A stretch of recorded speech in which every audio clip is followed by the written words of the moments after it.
Assalamu alaikum. Bismillah ar-Rahman ar-Rahim. Wassalatu wassalamu ala Sayyidina Muhammad wa ala alihi wa ashabihi ajma'in. We have seen together the overall structure of the surah.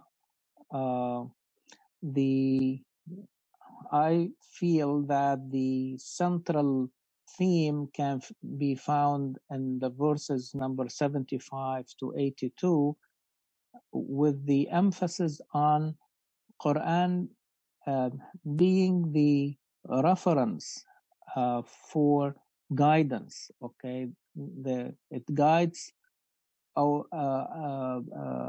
us in terms of the direction of the actions that we are going to take. Okay, every movement, okay, it requires a direction, and if the universe helps us, like how to move, okay, how to navigate in this existence, but we need really the revelation to guide the direction of our movement.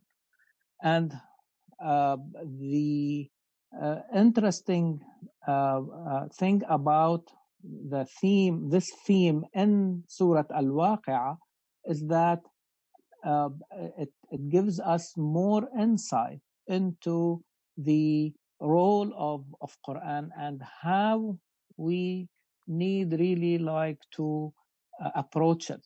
Okay, so Quran is saying in this surah that the verses of Quran are like and their position in Quran is like the position of the stars in the sky. Each star has its own location and its own orbit.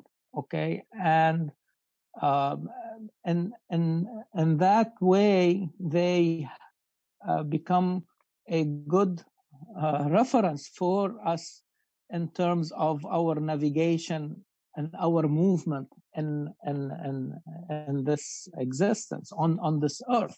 So we need that guidance, and in the same way that location should not be changed, otherwise it loses its ability really like to guide. And the same way approaching Quran should really keep in mind the location of each verse within its construct, which is the surah or the chapter or the construct. Okay, and this is very important. And Quran, and again in this part of the surah, uses a very beautiful adjective, maknoon.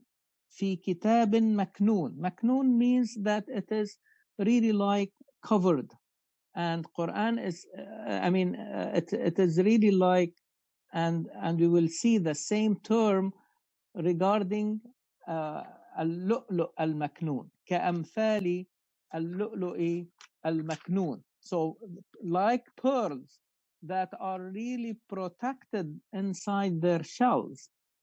Okay, verse number 23, ka'amthali al-lu'lu'i al-maknoon, the same adjective, but it helped us in the physical world, okay, to understand its meaning in terms of the revelation itself, again being guidance for meaning and guidance for direction.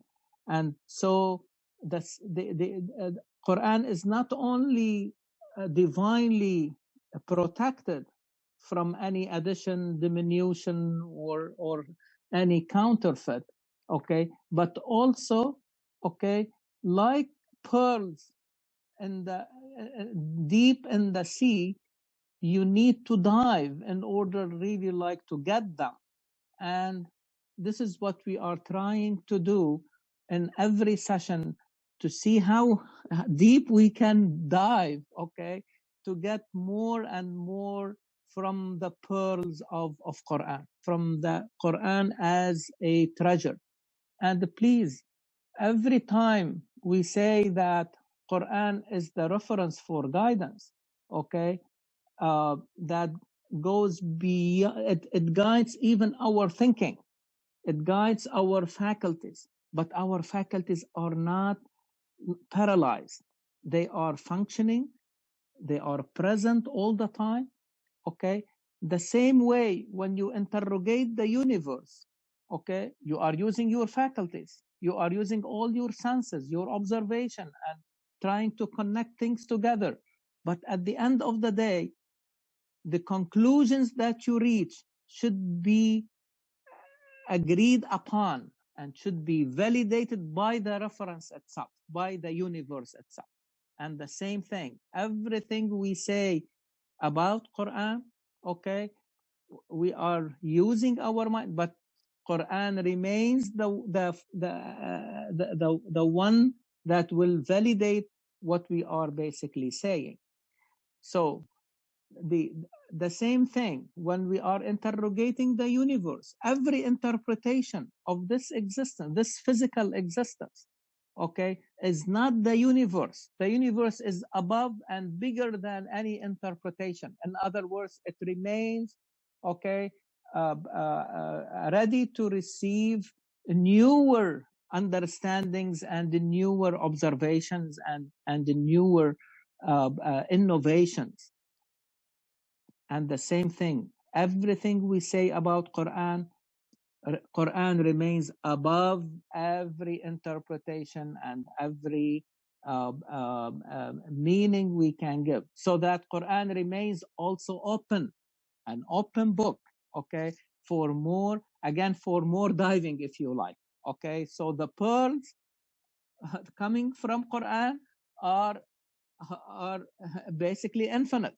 قل لو كان البحر مدادا لكلمات ربي لنفد البحر قبل أن تنفد كلمات ربي ولو جئنا بمثله مددا.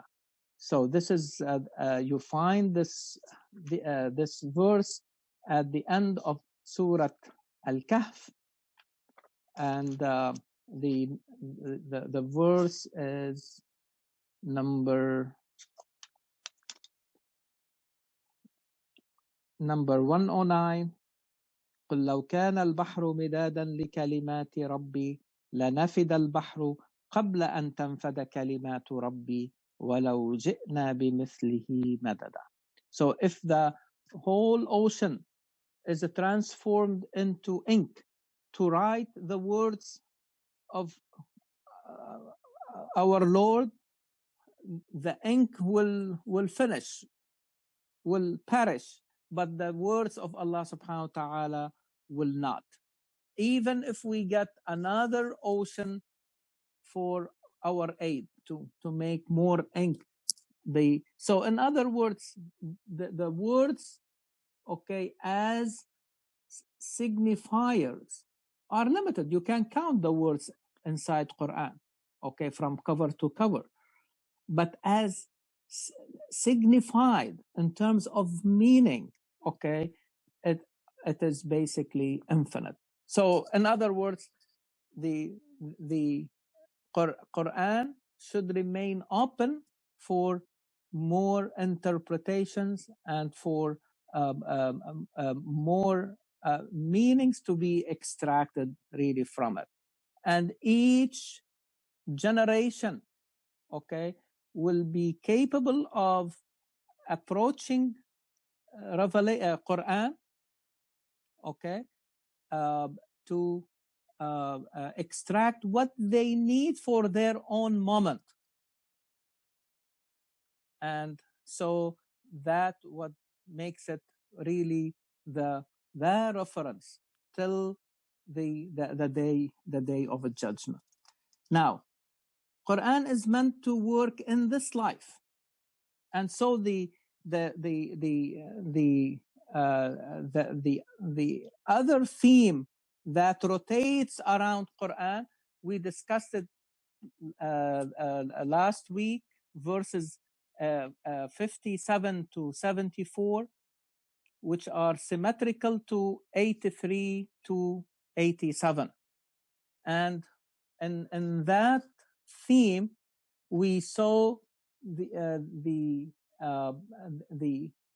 existential questions about, I mean, the human being and all the resources that have been provided for the human being or for human beings, okay, in order to achieve their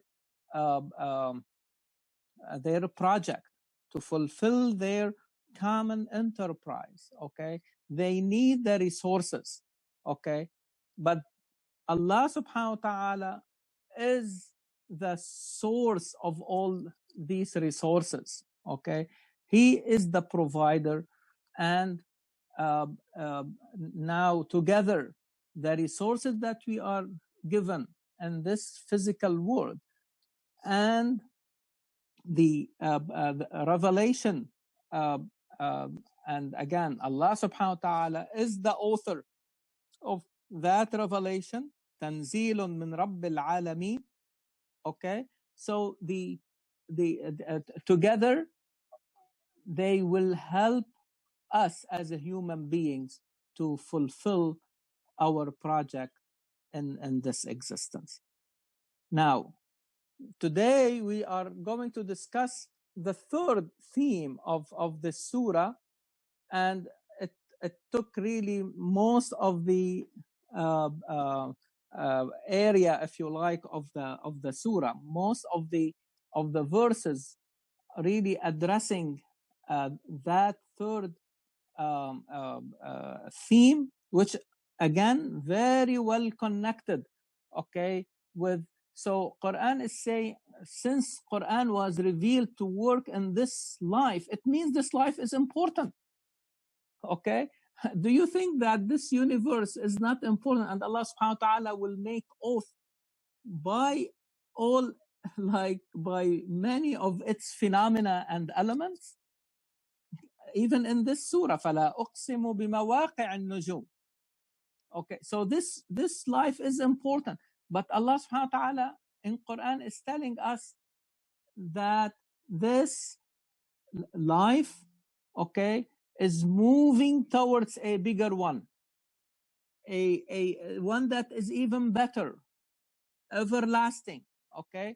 And so the same way in the second theme, Quran addressed the issue of immortality, okay, that the human being, okay, may still live that illusion of immortality, okay. And the same way about this universe, we see it working day in and day out. It may give the impression, or again another illusion, that it is going to be there forever. And Quran addressed that in so many and many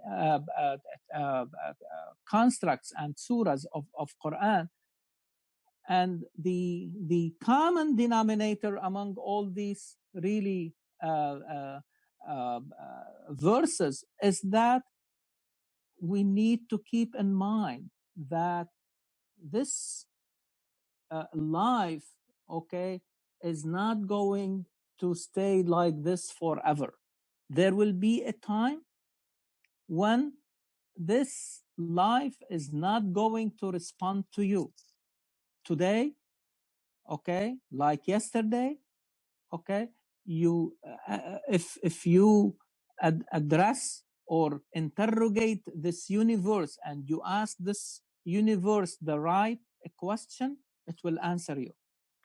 And it is under direct order from Allah subhanahu wa ta'ala to respond to you. But it will not respond to absurd questions. You have to ask the right question, and the universe is ready to answer you. But even that capacity is limited. Okay? And Quran will address it, okay, in very beautiful way. Okay? This universe will not be the same at one point. At that appointed time, okay, which is the inauguration of a new life, al-hayawan, a bigger life, okay? No one knows when it is coming, but no question, or there should be no question in our mind that it is happening. And this is how the surah is basically called. It is entitled Al-Waqi', which means that which must come to pass, an event that is going to happen. إذا وقعت الواقعة, when that event happens. And from the following verses, we know that Quran is talking about the next life. And you will see, okay, how this period of metamorphosis, if you like, significant transformation will happen to this existence, okay? And Quran is saying there are people who deny or reject this whole idea of resurrection, this idea of next life, but when it happens, nobody can lie anymore about it. ليس لوقعتها كاذبة. There will be not that could give the lie to this event to happen. ليس لوقعتها كاذبة. كاذبة. I mean, somebody who is really pathologically, if you like, lying. Okay, it becomes part of that, like almost a second nature. But Quran is saying that is not going to help. Once that, now you are arguing, okay, about it.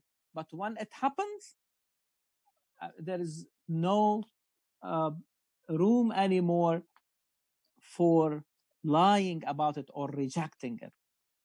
The nature of that, and again, you can see here, Quran is using only adjectives. It's not saying, okay, if the day of judgment comes, as we can see in other places. No, you can see the adjectives. Al-Waqi'. It's an adjective for the day of a judgment, which again means that an event that is going to happen. Okay? إن الدين لواقع. إنما توعدون لصادق. Okay? Nobody is going to arguing and questioning, doubting, okay, at the time of this happening, definitely will stop. Then Quran uses two new adjectives, if you like.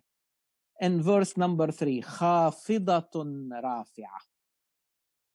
خافضة رافعة, which means that it will be abasing some and exalting others, depending on their performance in this life. Al-Hayat ad-Dunya. So we are going to see and reap the consequences of our actions in this life. It will be either our deeds will elevate us higher and higher, or God forbid, it may be taking some into the abyss. خافضة رافعة. Then Quran goes on to describe the changes. And again, the message from this description is this. Again, I am repeating, but it is really very, very important idea. This universe today is working, still working, and it is still responding to our questions, to our interrogation. Okay, you plant and you see the plant growing. You move. I mean, in this life, you boil water and it will boil. Okay, you put it on heat and you reach 100 degrees and you see it boiling. So you use your tools and they are basically working. But when that time comes, okay, the changes that Quran is talking about is telling us that when you start seeing these changes, this universe is not going to respond to you. It is going into a new phase. It will be moving into a new life. Okay? Don't expect any response.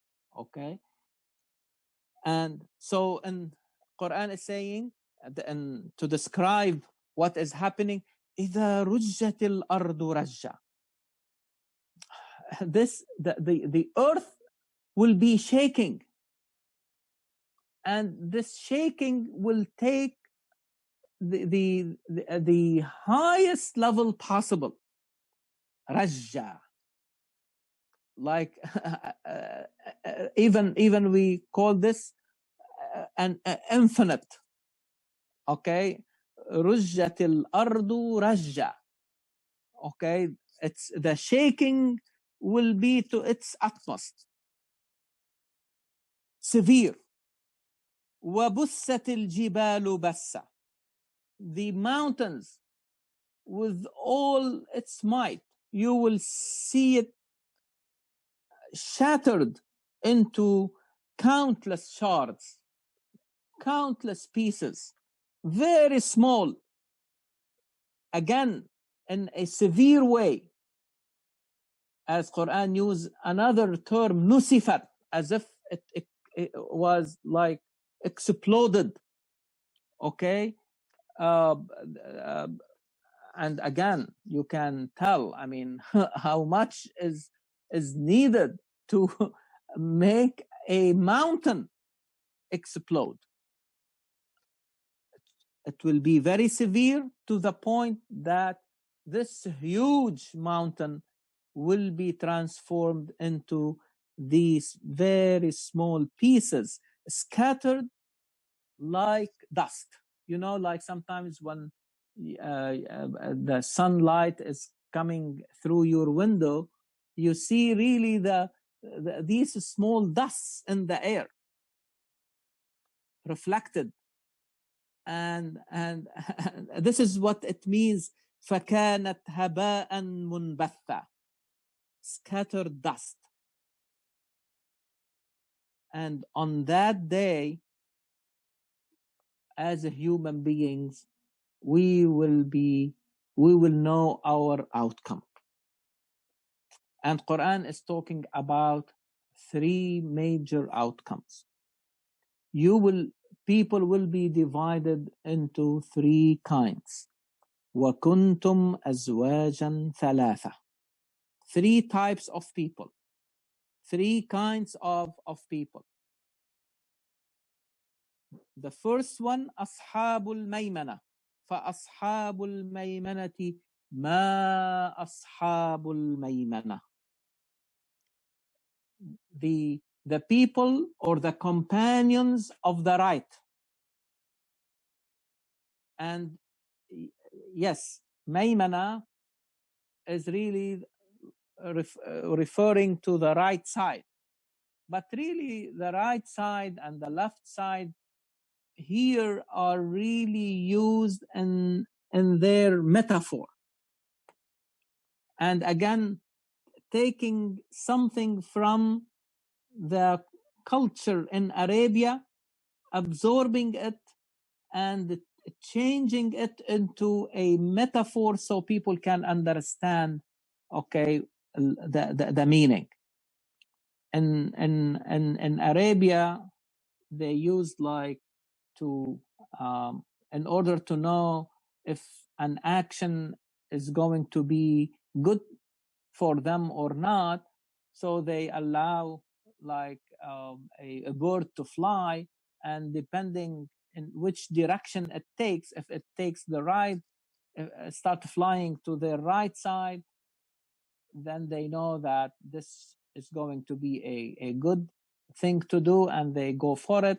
If it goes to the left, so they basically become concerned and about it, and so they may really like postpone it or leave it altogether.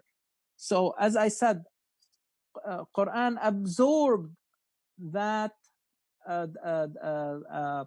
that custom, if you like, but brought it into a higher level, okay, to talk about maymana, because really the right, or the although it means the right side, but the term is derived from human, from barakah, blessing.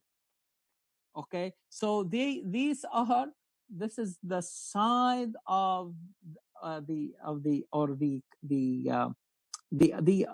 first kind is are the companions of the right, or the blessed, the happy, okay, group of people. And the other side becomes really like a metaphor for unhappiness. Ashabul mash'ama, ma ashabul mash'ama. And every time you see, I mean, this article, ma, it's really for exclamation.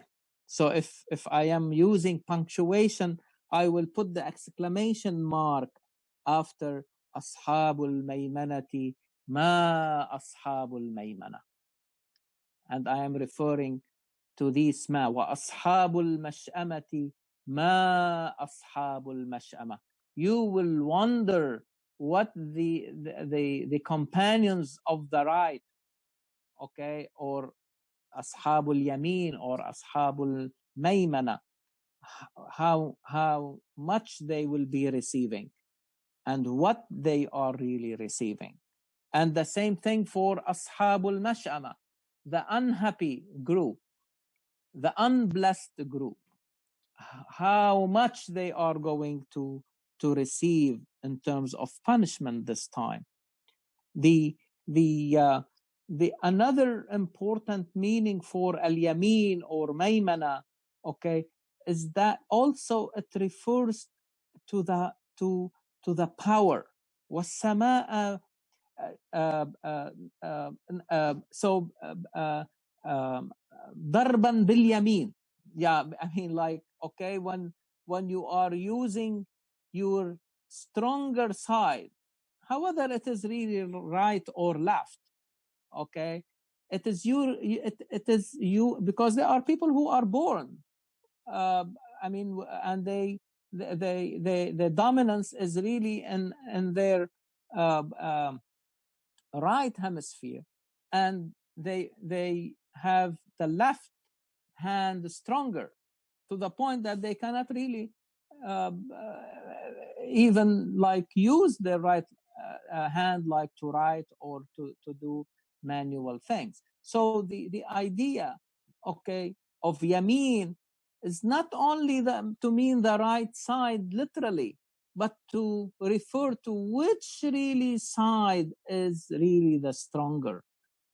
And when Muhammad sallallahu alayhi wasallam asked his companions to use their right hand, he is referring to the one that is the stronger, and to be conscious. There is no, I mean, there is no meaning, okay, of like the right hand is better than the left hand, and both were really created by Allah subhanahu wa ta'ala for us to use, okay? So there is no discrimination between these two hands. But Muhammad sallallahu alaihi wasallam wants us to be conscious about when we are using our hands. Don't use it haphazardly. Okay, when you are eating, make sure that you are conscious how you are using your hand. Don't start really like messing around, okay, when you are eating or when you are drinking or when you are using anything in this life. I think this is a wider meaning, okay, and it will make more sense, okay, and I can show you how Quran is using even the idea of yameen. For example, in Surah As-Saffat, I will tell you the number. The number of the surah is 37. Surah As-Saffat, number 37, and verse number 28. When the righteous people, or there is a debate among people who were not doing well in this life, and they start complaining about those who were luring them to do bad things. So they said, قالوا إنكم كنتم تأتوننا عن اليمين. If yameen is really good, I mean, like in terms of being a sign, why Allah subhanahu wa ta'ala is talking about these people doing bad things, talking about تأتوننا عن اليمين. تأتوننا عن اليمين, it means that you were coming with your power, using your yameen, which is really the metaphor for strength and power. At least this is my understanding, again, how Quran is using these terms. Okay, again, in reference to power, in terms of being in control, in terms of being like here, being the side of being blessed, and the side of being the happy side, to be on the happy side. فأصحاب الميمنة ما أصحاب الميمنة وأصحاب المشأمة ما أصحاب المشأمة. Now these two groups, we are familiar with them. Okay, Quran, I mean, in many places, make always this contrast. Okay, if he's talking about the people going to paradise, he will be talking to us about those who are going to be punished in hellfire. But in Surah Al-Waqi, Quran is really mentioning a third group, which is, they are, if you like, the forerunners who are really like in the forefront, and they are the foremost. Okay, they are in the highest level possible, and Quran is referring to them والسابقون السابقون أولئك المقربون. So they are the, as Brother Noor called them last time, they are the best of their class. So if you take Ashabul Maymana, okay, they are even in a higher state or status. They are the best of their class. Sister Shahida has a question. Yes, go ahead. Should I ask on your behalf, Sister Shahida? She's asking if what is the reason for dividing people into three categories? Why not two? And then I think you went into explaining why. Yeah. So this is again, when we dig deeper into this third group, I think it will become clear to us. The whole idea is to encourage people to race and to compete among each other to do good, and to and that would really again, we all know competition is very important, okay? I mean, like for us and everything. So definitely in doing good, okay, that should really be, I mean, more understood, okay, that even among those who are doing well and they are going to be on the side of being blessed and happy, but even among these, there is really even a higher state that we are encouraged to compete among each other towards that location, which really brings us to a very important question that Brother Noor last time asked, and I really found it really very helpful, because this is how we can understand Quran. And I will share with you, like, how, I mean, I am not, I am more interested, to be honest with you today, in showing you how to answer a question like that. Okay, I am not saying this is the only way, but I am saying that I hope that I can show you a methodology, okay. You definitely, the answer is very interesting, but again, how to reach that answer is also important, okay, the methodology itself. So what is, when Brother Noor asked the question, and again, it is very important, okay, we all, if you go over the description following, I mean, these two verses, number 15 and 10 and 11, you will see the description of what they are going to receive in the Garden of Paradise, في جنات النعيم, verse number 12, okay? السابقون السابقون أولئك المقربون في جنات النعيم, okay? So the question of Brother Noor, I am more interested to know, in order to get into that state, I need to know what I should do. So we may not find in this surah the description, but what I did, I looked at these two key words in these verses, sabiqun and muqarrabun. Sabiqun, we said, literally it means those who are in the forefront, the foremost, okay? And muqarrabun, it means that they will be drawn close to Allah subhanahu wa ta'ala. They are the closest to Allah. That is enough to know where is their status. Okay?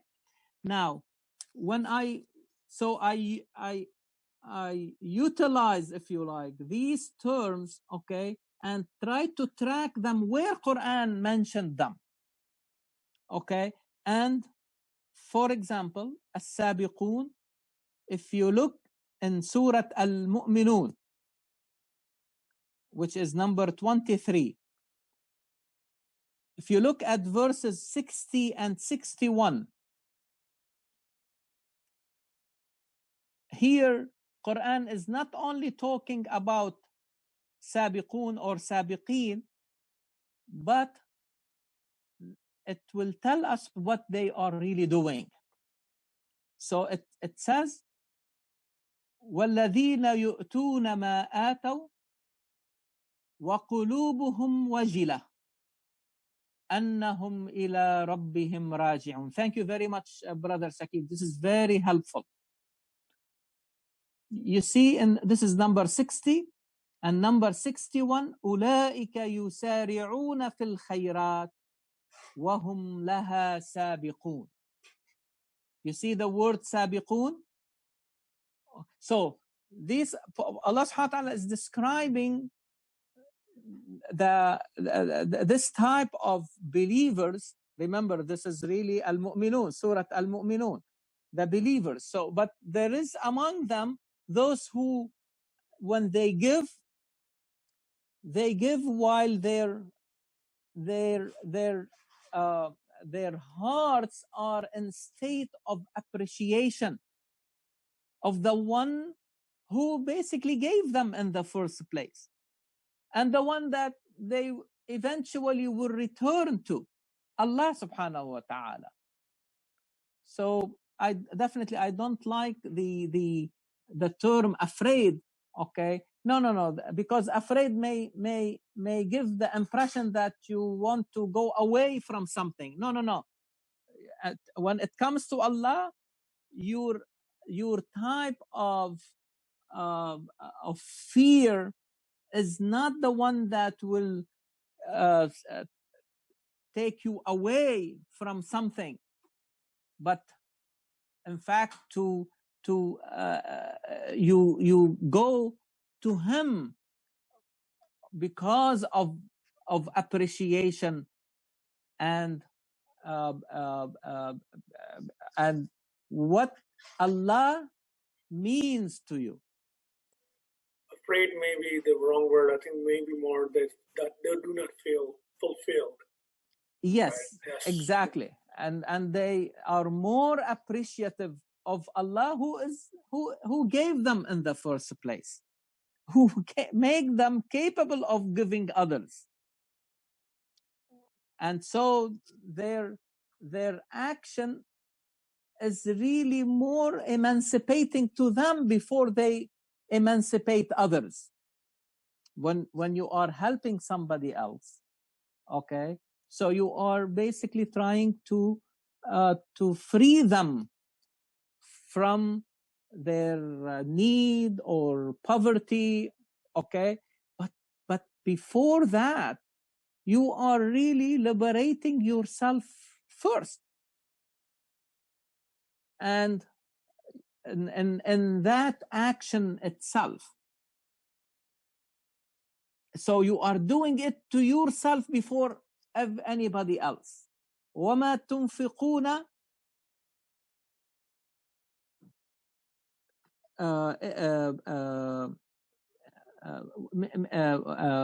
وَمَا تُنْفِقُوا مِنْ خَيْرٍ فَلِأَنفُسِكُمْ. You see, I mean, the effect of giving, it will touch you as a giver before the one who is receiving, because it is emancipating you from the world of things, from the siege, if you like, from the prison of the things, from the prison of wealth. So you say, now I am in control. This wealth is not controlling me, but I am in control. I am controlling, and I can spend it. I can give it to others, even if I like it so much. Keep that meaning in your mind, because we will get to it in a few minutes. But let us continue. أولئك يسارعون في الخيرات.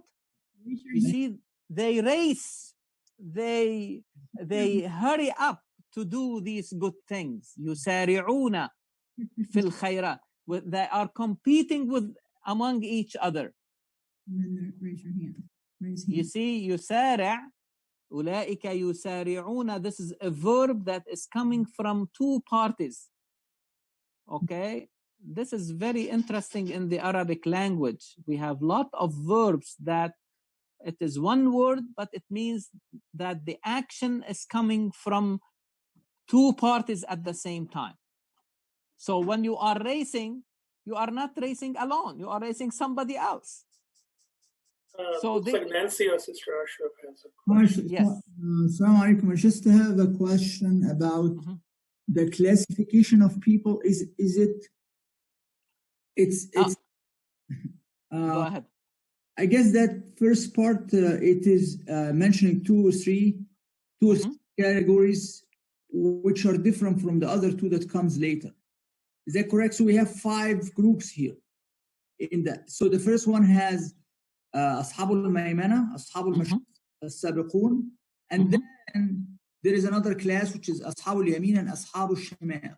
So there are no. I mean, Ashabul Maymana are really the same as the companions of the right. Maymana, it means also right. That's correct. I know that, but yeah, no reason to not think that there is different levels of Maymana. There is Maymana, which is more emphasized group, which is a higher group than the Ashabul Yamin only. The only thing that may be against that is that the verse number 7, it is clear that it's saying these are 3 kinds. That's correct. Yeah, for this surah.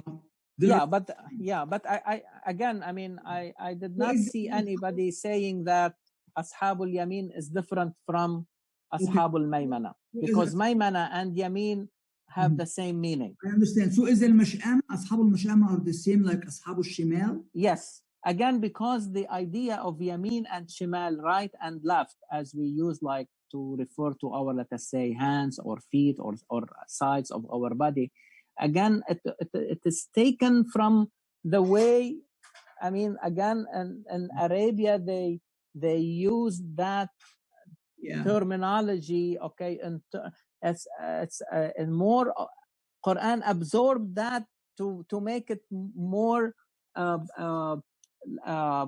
metaphor, okay. Yeah, so I wanted to kind of point something to this, to just this my thinking. I mean, the 5 categories still have some merit, but here regarding the adoption of the right and the left from the Quranic perspective, the Quran has defined a lot of things, and I think, as was mentioned, Fashar al-Gahiri has mentioned that it is the Quran is the source and not the follower. So, for example, in the Quran, we know that there are specific places that are sacred, and there are specific times that are sacred. So there is no reason that we do not think that Yamin wa Shamal is just defined as is defined by the Quran. It doesn't have necessarily to be driven from what the Arabs adopted based on their superstition. This is why I am saying that Quran took. I mean, you see, Quran doesn't start from vacuum, right? Okay, but Quran will take, I mean, what may be available in terms of the comprehension, so people can understand. But then Quran will put its own vision, right? Yes, that's all. And again, Quran then use them in a metaphorical way, not to mean, like, for example, the word a'ma. Right. And people may say, okay, so is Quran really like, I mean, discriminating against people who are blind? No, Quran is not using it, okay, in its physical meaning, in its literal meaning. When Quran said, وَمَنْ كَانَ فِي هَذِهِ أَعْمَى فَهُوَ فِي الْآخِرَةِ أَعْمَى, it means that every blind person will go to hell? No, there is no way that it means like this. But Quran is taking it, becomes a metaphor, okay, because people know what does it mean to be blind physically. Right. Okay, when you are in the darkness, okay, the same way people say, why darkness and black and all these things? Quran is not using them literally, but using them in a metaphorical way, because definitely, like when you are in we need night and the darkness, definitely, and Quran talks about it as one of the favors from Allah subhanahu wa ta'ala. Is that right? Layla libasa. So Quran, but we know what does it really mean when you are walking in darkness, in the absence of light, okay, what will happen? So it is not that Quran is against darkness or against right versus, and this is why I said right and left, both are created by Allah subhanahu wa ta'ala, and we should not discriminate. You see, but we need to look at them in and this is why I said, when you track these terms in Quran, it gives you more insight into them from their metaphor. Mm-hmm. Yeah, that's great. I agree with the metaphorical. People understand the literally meaning too is important. So, for example, al-yamin is defined, as you mentioned, somehow in the minds of the Arabs. Al-shimal, however, al-maymana, al-mash'ama are two concepts that came in the Quran to classify something different, to describe it. So that's the addition to, that's why I'm thinking that these are 5 classes of people, not only 2 or 3. That's my reading to the text. I mean, the metaphor is great, but I also always like to understand the literal. Because the and the surah, okay, goes into the details of Ashabul Maymana and goes to the details of Ashabul Mash'ama, or and the other term, right and left. Okay, even the other term for shimal in the Arabic language is maysara, which is the opposite of maymana. But maysara has a good meaning. فَنَظِرَةٌ إِلَى مَيْسَرَةٍ. When if somebody is in that, and you come and help that person and pay for him or her, his or her that, so you are basically putting them in ease. Right.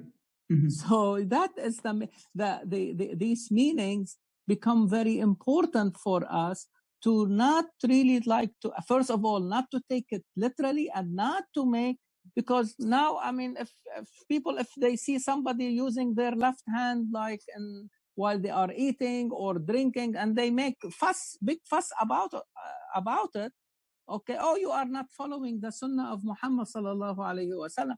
I think it is beyond really right and left in this limited and contracted really meaning. It's really more to be conscious about whatever side you are using. Usually people use the stronger part, however it is right or left, okay? Otherwise we'll be discriminating really against those who are really have left-handed, or I mean left-handed compared to those who are right-handed. There should be no discrimination.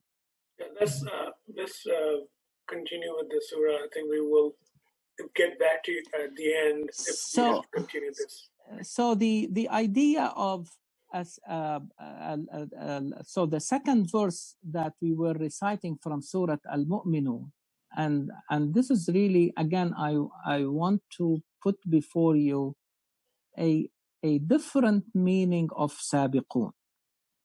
سابقون أولئك يسارعون في الخيرات وهم لها سابقون. Yes, you can understand it from it that they compete for these good deeds, but also they are ahead of even the good deeds.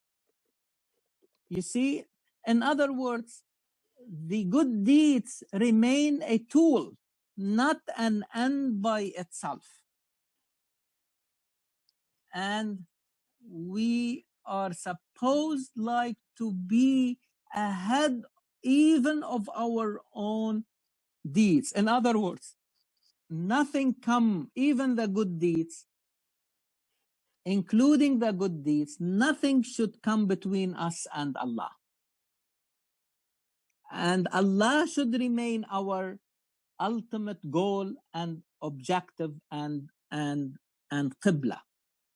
And the good deeds, whether it is a prayer or charity or forgiveness or kindness or all these important things, okay, should only remain tools. And this is why those who are in the forefront are given a higher status. They are closer to Allah. Muqarrabun. You see, and that's it's. And when I looked at other places where Quran uses the term al-muqarrabun, I found it in Surah Al-Mutaffifin, number 83. And you can see verses 18 to 21. What surah, please? Al-Mutaffifin, number 83.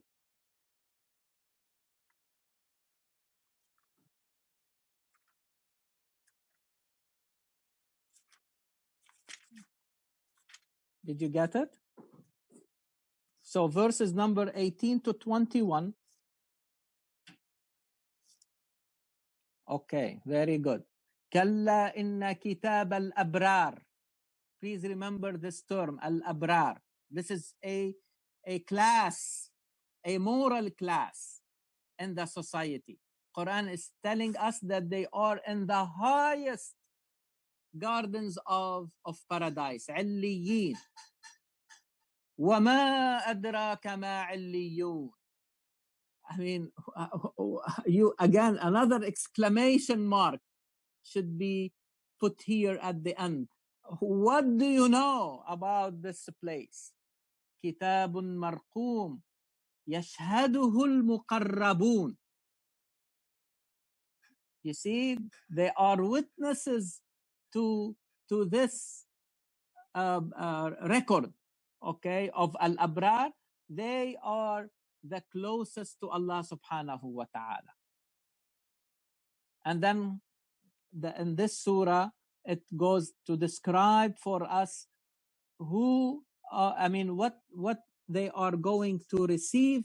And if you look down to verse in the same surah to verse number 26, وختامه مسك وفي ذلك فليتنافس المتنافسون. Again, يتنافس, to race. Okay? And because this is, people are aspiring to that high state. And then in verse number 28, it says, عَيْنًا يَشْرَبُ بِهَا الْمُقَرَّبُونَ. Again, those who are the closest to Allah subhanahu wa ta'ala will be able to drink from that pure musk. No, the idea here is that this surah, okay, Surah Al-Mutaffifin, and this part, it really alerted me to that these people that Quran is talking about, al-muqarrabun, they are the same as al-abrar. Okay? And in Surah Al-Insan, number 76, sorry for taking you from one place, but again, I'm trying to show you how one can really answer a question, okay, about this. Now, because we want to know who are these al-abrar, these virtuous, righteous people, okay? See how Quran is really defining them, okay? Verse number 5, إن الأبرار يشربون من كأس كان مزاجها كافورا عينا يشرب بها عباد الله يفجرونها تفجيرا. Now look at the following verses describing who are they. يوفون بالنذر, they fulfill their vows. ويخافون يوما كان شره مستطيرا, they are always fearful of the day of judgment. Again, this is a difficult day, but see what they do. ويطعمون الطعام على حبه مسكينا ويتيما وأسيرا. They feed despite, the food that they have, although they like it, they want it for themselves, but no, they favor others who are in more need of it. And look who really they feed: miskin, yatim, and asir. Miskin is somebody who is needy. They work. In Surah Al-Kahf, we come across the verse about as-safina, the ship. It was owned by people. They are working, يعملون, but they are masakin. لمساكين يعملون في البحر. So al-miskin is not somebody who is like poor and is not capable of working. No, no, no. This is somebody who is able to work. Like we know today, a lot of people who are working, but they are not able to make it, to meet the ends of this life. They sometimes have to the money that they earn is too little, to the point that we say that they have to choose between putting something on the table to feed themselves and their families versus like to buy their medicine. So this is a miskin. And yatim, the orphan, and asir is the prisoner. In fact, the prisoner of war. Who is, a prisoner of war is really should be your enemy. But Quran is talking about these are human beings. What is the common denominator among these three? Sorry to digress, but I think this is very important.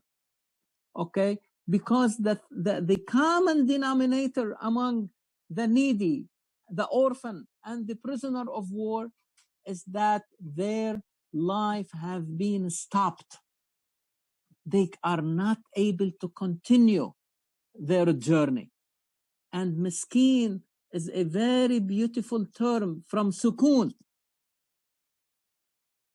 When your movement comes to a halt, these are the people who need our help so that they can continue their life successfully and effectively.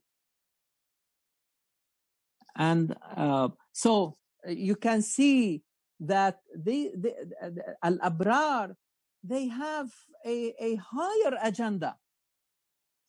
إنما نطعمكم لوجه الله لا نريد منكم جزاء ولا شكر. They don't expect from the people to give them something in return or even to thank them, because again they are ahead of their actions. They only expect from Allah. Their relation is directly with Allah subhanahu wa ta'ala, but these actions are only means to bring them closer to Allah. And I think this is a very important understanding why these as-sabiqun, as if the Quran is describing them by the same adjective. They are sabiqun. This is not repetition again. It's not sabiqun, it's not repetition. It is really telling us that there is no other description. They are in the highest description. And Quran used the same description again to tell us there is nothing higher than that. Brother, I am using. Yes. Who has a question?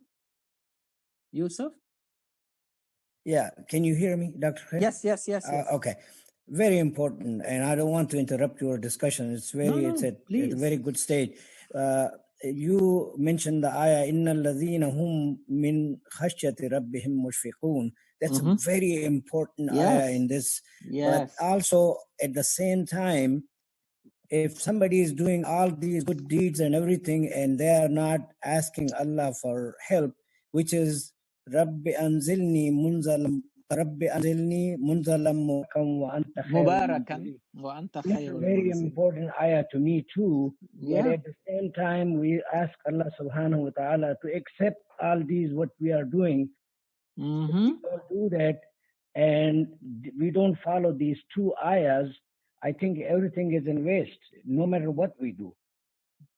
Again, the idea is, okay, we should really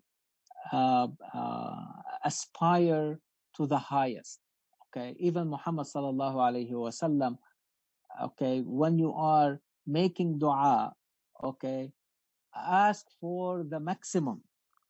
Okay, إذا سألتم الله فاسألوه الفردوس الأعلى.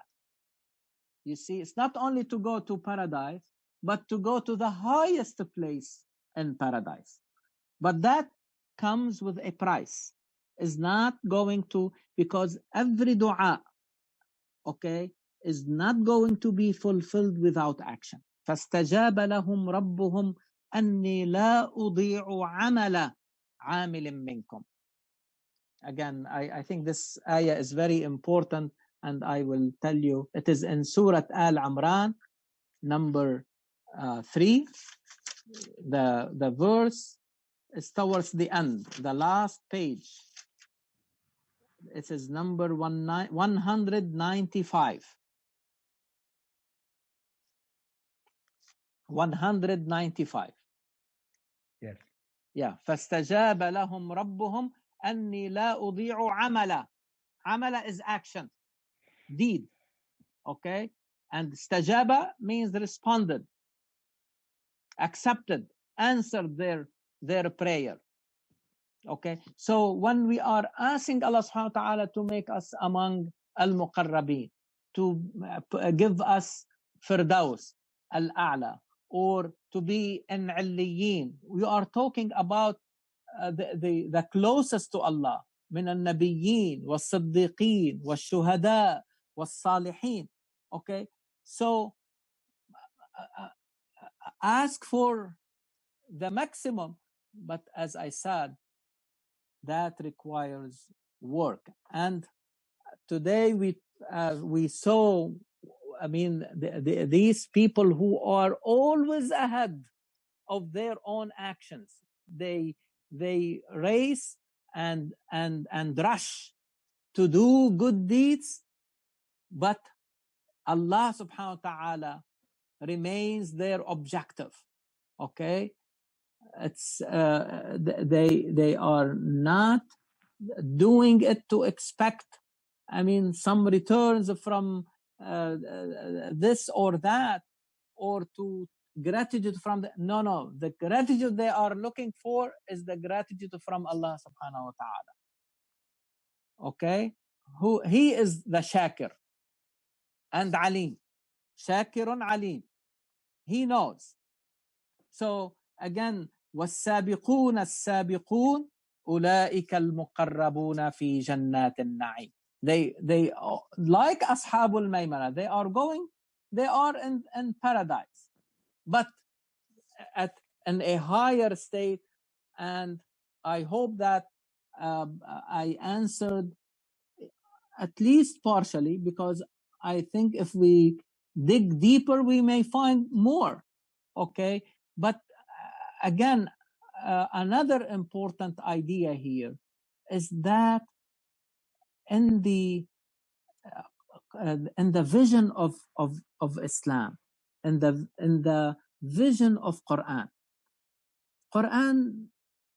is not interested in dividing the people according to their genealogy, or dividing them according to their social status, or to which tribe or nation they belong, okay, or however they have or have not. No, this is not the approach of Quran. The only classes that Quran accepts are really the moral classes, the people who are of high attributes, who have high values. المؤمنون, عباد الرحمن, متقون, أبرار, آمرون بالقسط. Okay, these are the أصحاب اليمين, أصحاب الميمنة. Okay, and the same way, if when Quran, when we are going to discuss Ashabul Maymana or Ashabul Yamin or Ashabul Mash'ama or Shima, then we can also see, we can track and look what we can find in other places of Quran to answer that question: how to be among Ashabul Yamin, how to avoid being with Ashabul Mash'ama. Okay, and that I think, and we have seen in surahs that we discussed in the past, Surah Al-Balad, for example. Okay, ثم كان من الذين آمنوا وتواصوا بالصبر وتواصوا بالمرحمة أولئك أصحاب الميمنة. Surah Al-Balad, number 19, from 11 to 18. Okay, you can see who are really Ashabul Maymana, what they did in order really like to achieve that status. Or Ashabul Yamin in Surah Al-Muddathir. You see that? فَلَقْتَحَمَ الْعَقَبَةِ وَمَا أَدْرَاكَ مَا الْعَقَبَةِ فَكُّ رَقَبَةِ. They emancipate people. They feed those who are in need. Because of hunger, wars, or other natural disasters. يتيما ذا مقربة, the orphans. ثم كان من الذين آمنوا وتواصوا بالصبر وتواصوا بالمرحمة. They encourage each other to be patient and to be merciful. Okay, these are the people of Al-Maymana. And we saw in Surah Al-Muddathir, Ashabul Yameen. I mean, it is it's very beautiful in Surah Al-Muddathir that Ashabul Yameen, Quran, Surah Al-Muddathir number 74, verse 39. Thank you very much, Brother Shakil. This is very helpful. Yes, here. Can you go higher a little bit to the previous? Yeah. كل نفس بما كسبت رهينة. Quran is saying, it's really, again, it will support what we were talking about today, that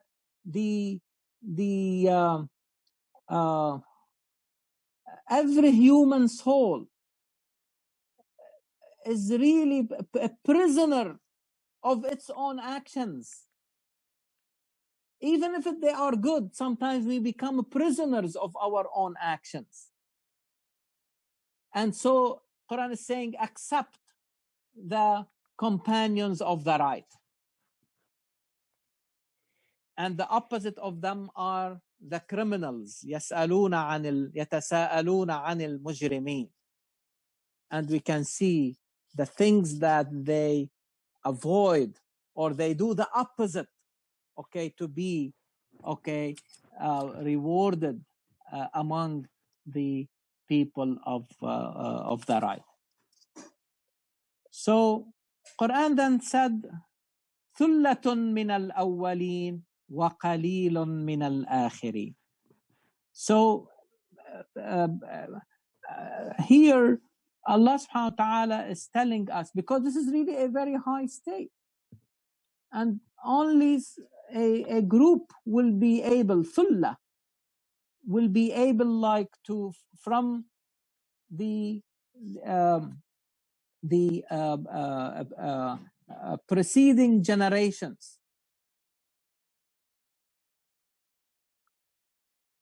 So a good many of those of the olden times, but only a few from of later times.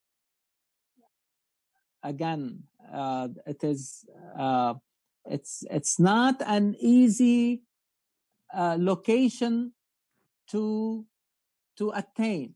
It requires lot of work, lot of effort. على سرر موضونة متكئين عليها متقابلين. Now we get into the description of what they are going to be awarded. They are resting on these really seats that embroidered and encrusted with gold. They are happy resting on these seats and facing each other, and that would add really to their happiness. يطوف عليهم ولدان مخلدون. They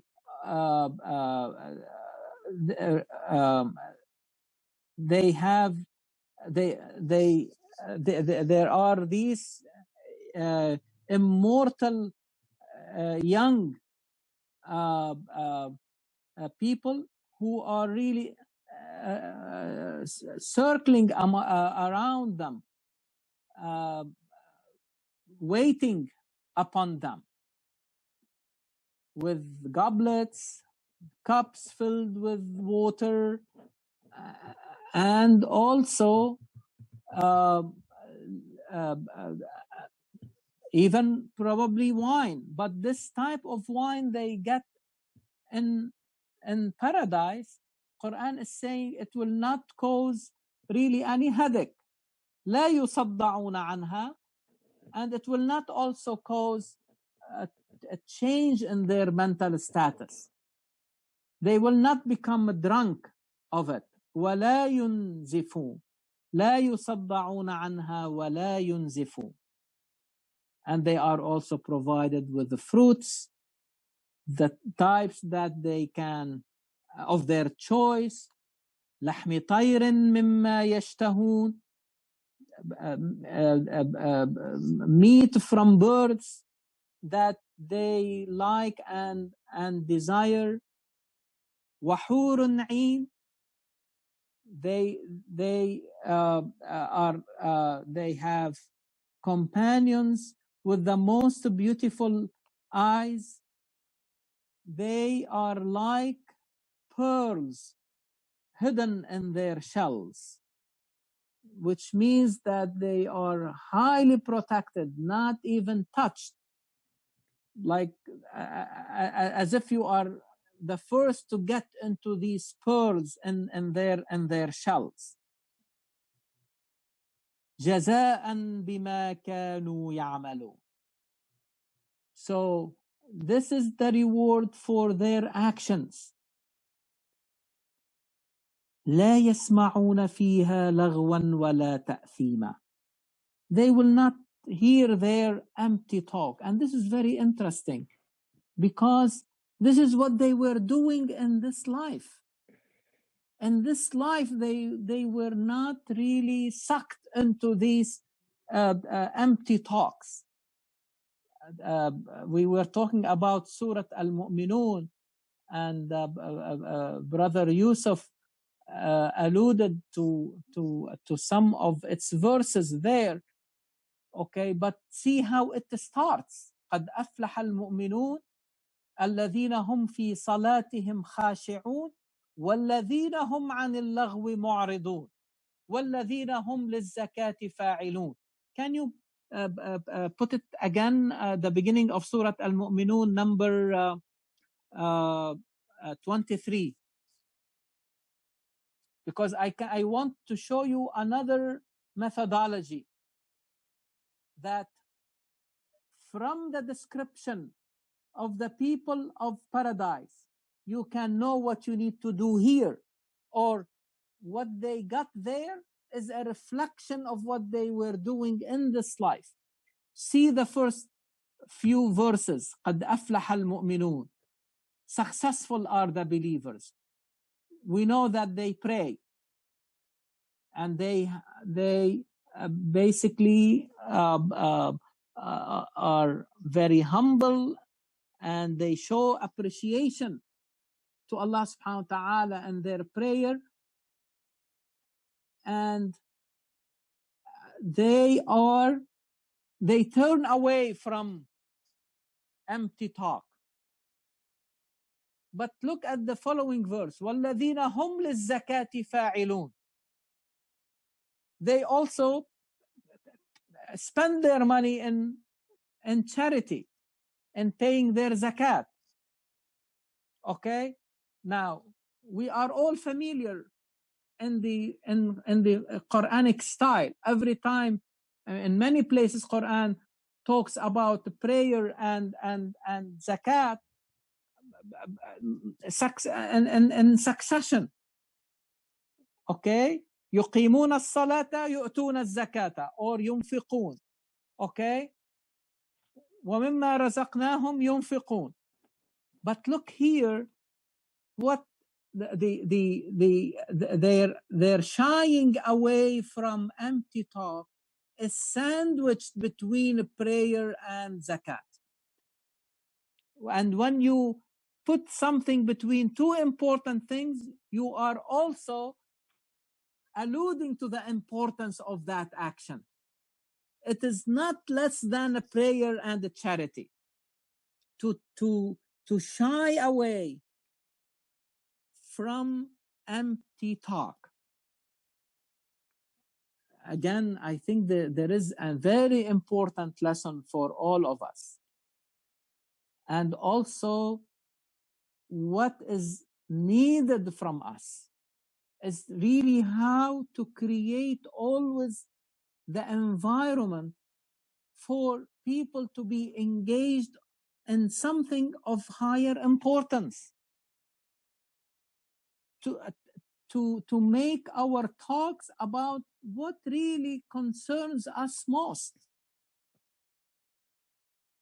I'm not really like asking people not to have fun and not to have really like, things that will make them laugh and everything. That's not really the objective.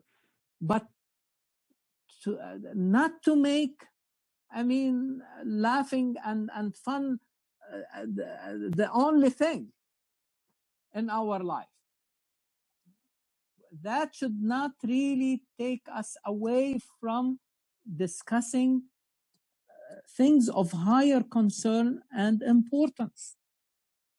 And alhamdulillah, one of the things that we have been doing over the years, like when we meet with our friends and closer families, is really like to meet. Yes, we socialize and we eat together and everything, but really the main objective is really like to meet around to discuss a book, or to discuss a movie, or to discuss a documentary, or to listen to someone who, like an author who recently published a book. Or these are really we have been really enjoying them collectively.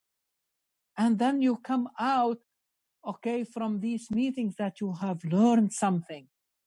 You were encouraged to do something different in this life, how to make a change, and how it has these meetings have influenced all of us. And I encourage all of you to, this is not the only thing, but you can find for yourself, even when you socialize with your relatives and your friends, always try to make it more beneficial and more productive, and even like throwing a good question that people will try to answer it from different perspectives and from their different experiences. And so that would really help us to shy away from this, not only the empty talk, but most of the time these empty talks,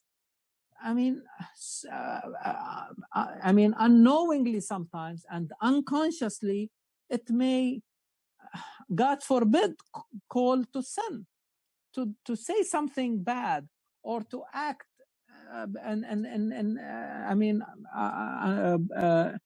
wrongly in one way or another.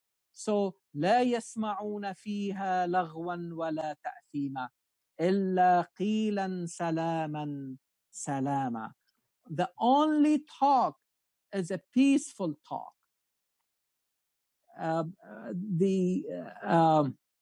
This is again a very good description of what type of talk we need really to be engaged in. Not the ones that will really disturb our relationships, but to make it more peaceful. And I think over time, after these several discussions, people get closer to each other. They become more peaceful. And they even, and I remember one time we were in a book club.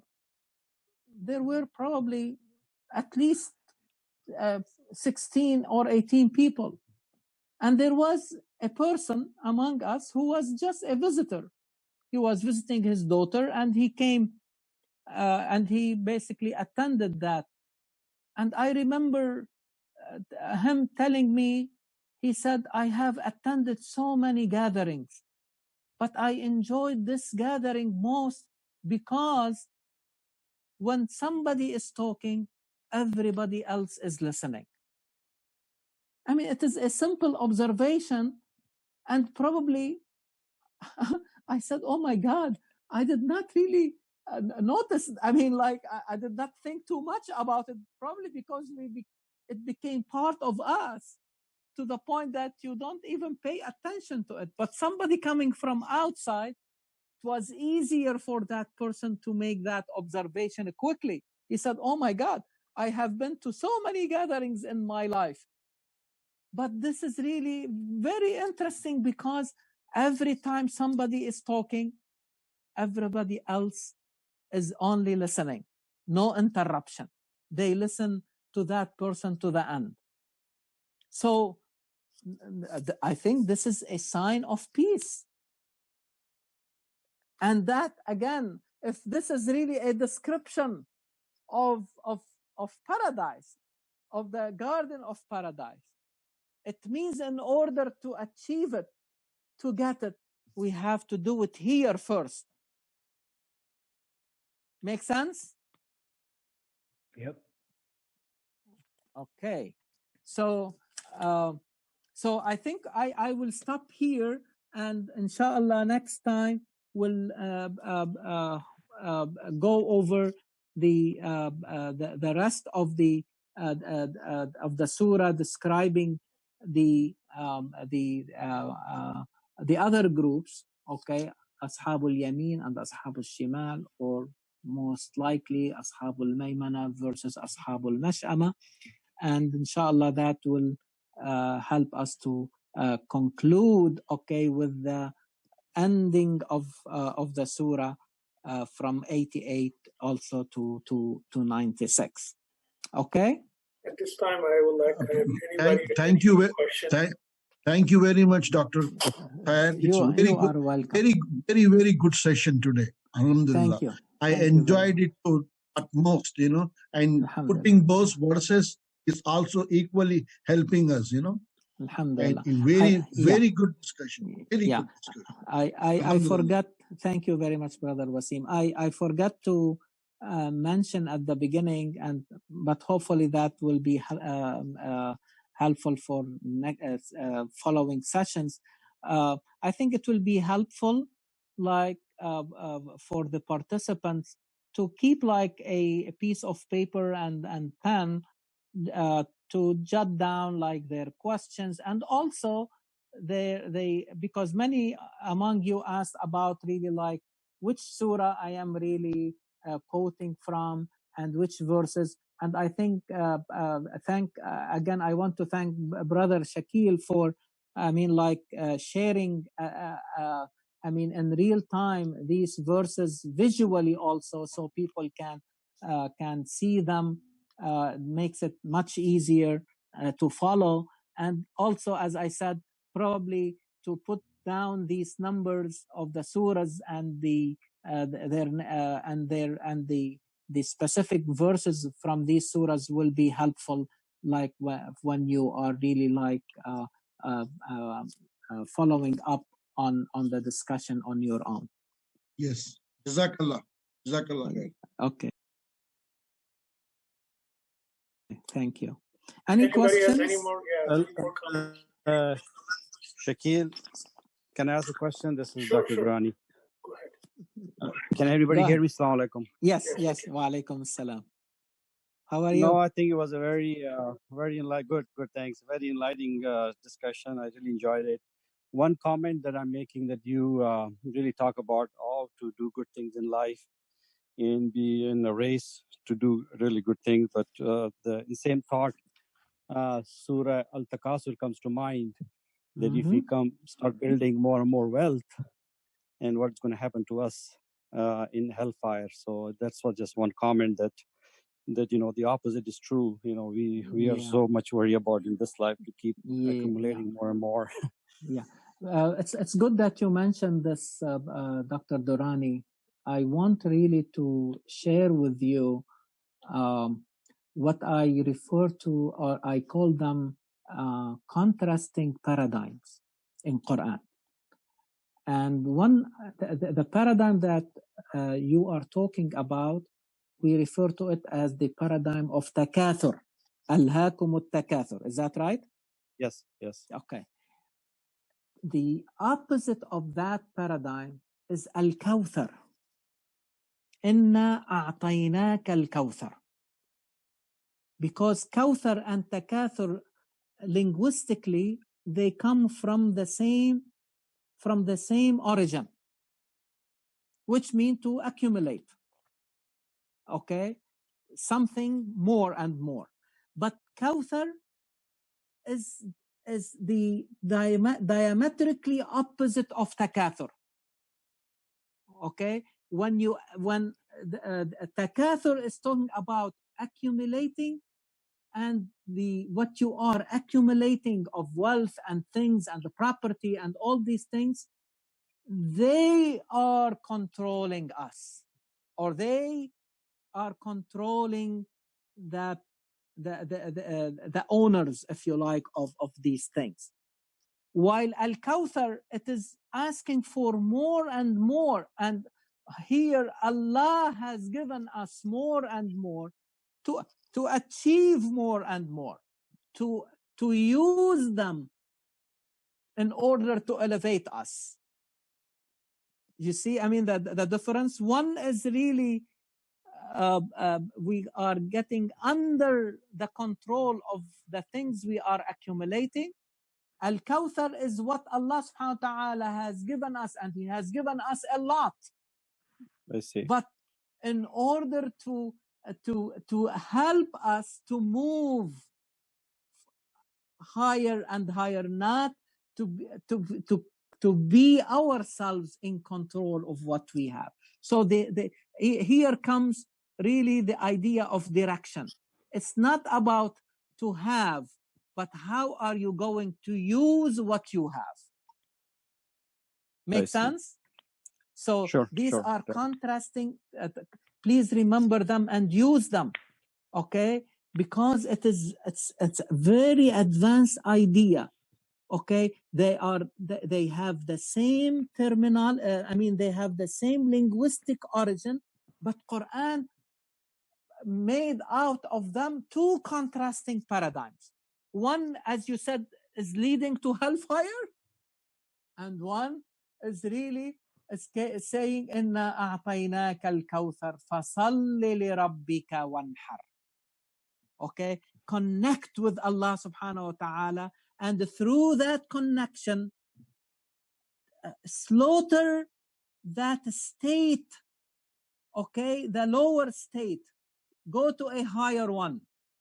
The current state, don't be satisfied with it. Slaughter it the same way you slaughter an animal. Erase it. Erase it, not to mean literally to kill, but to kill that self, that state of the self. And that will not happen unless you are aspiring for something higher. If your qibla is Allah, and the prayer is really this condensed state of connecting with Allah. It is not the only one we connect with Allah, but the prayer, think about it, where our relationship is condensed. Okay, you are not doing anything else. This is why we say it's a devoted, okay, devotional type of a prayer or relationship with Allah subhanahu wa ta'ala. But that will teach us how to connect with Him through other actions, where you are in control of what you have, not under the control of what you have. Make sense? Yeah, definitely makes sense. Great. Thank you.